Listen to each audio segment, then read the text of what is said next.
Heroes and Legends. Dynasties. After the Holy War, 100 years on. Prologue. An empire left in ruins. Two brave young heroes have put an end to the short yet most impactful reign of the General of the Universe, Naqvi. With that, a new era never before seen in the universe was emerging. The Russian in the universe. Upon arrival to the universe, those who never set foot outside of the now destroyed dimensions found it hard to come to grips with their new reality.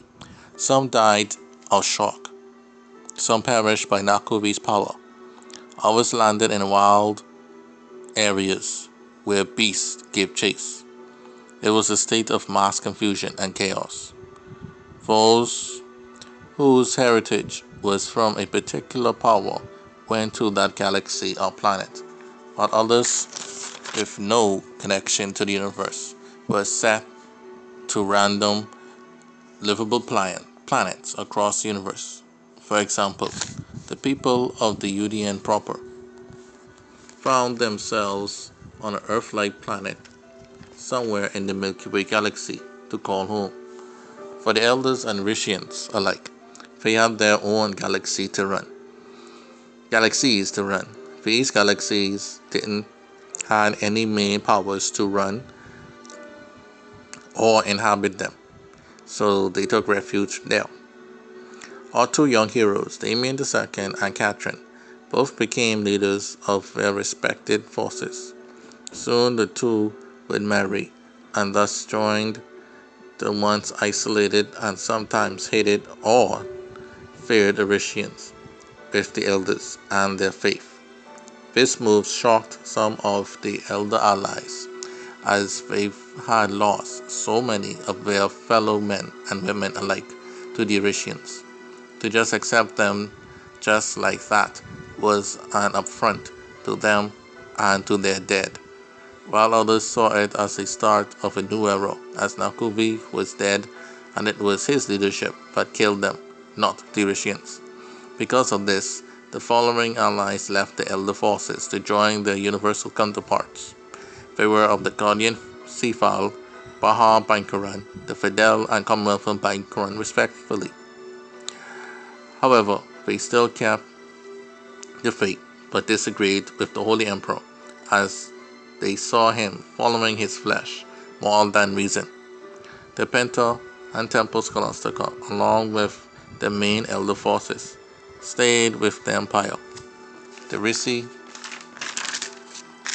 led by Ray, just joined their other Risi counterparts in their home galaxy to retire from fighting altogether.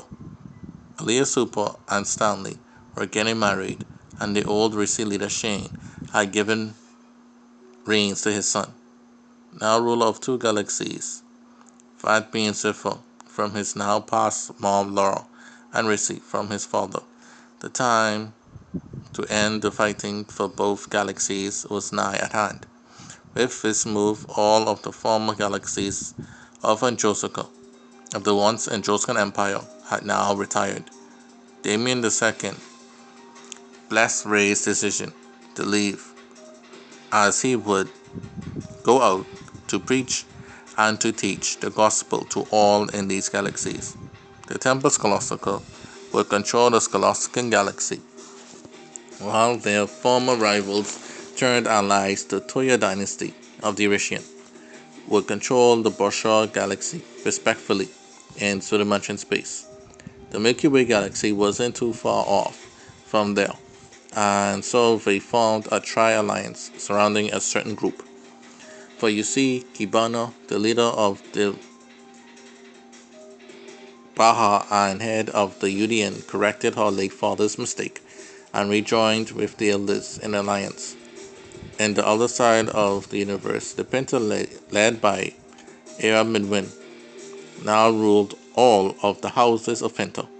Together he would use them to aid the Holy Emperor in whichever way the Holy Emperor, and his queen, of the Queen of the Rishyan, with desire. Now getting back to the certain group mentioned earlier. They were no other than the Oberon Jedi Alliance. The Oberon, along with the Jedidian allies, have control of all of the clan space, and most of all, the unmentioned Sumatran space. They had also grew in influence across the universe for their heroic acts during the 4A era, with the Bilderón in ruins and their chosen successor, the Albina, greatly damaged in Kachuru due to its people no longer wishing to fight anymore and wanting to retire, like the Risi and Sifra galaxies. The closest force to complete control of this very crowded universal landscape were the Oberon Jedi and their main leader and new declared shogun, Fong Oberon.